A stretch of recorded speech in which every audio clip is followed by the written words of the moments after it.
natin itong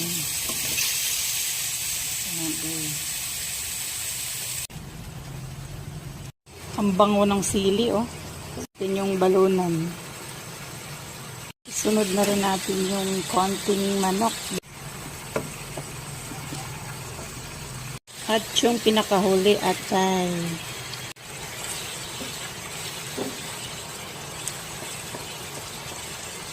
Halo-halo na.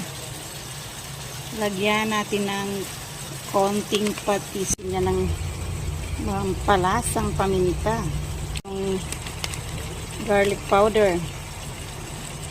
Ang seasoning. Of course, suka. Suka lang muna mamaya. At yung dahon ng laurel.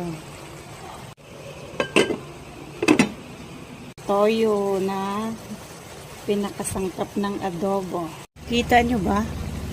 Ang ganda na ng kulay, oh. Pwede na to. Yung matay, oh.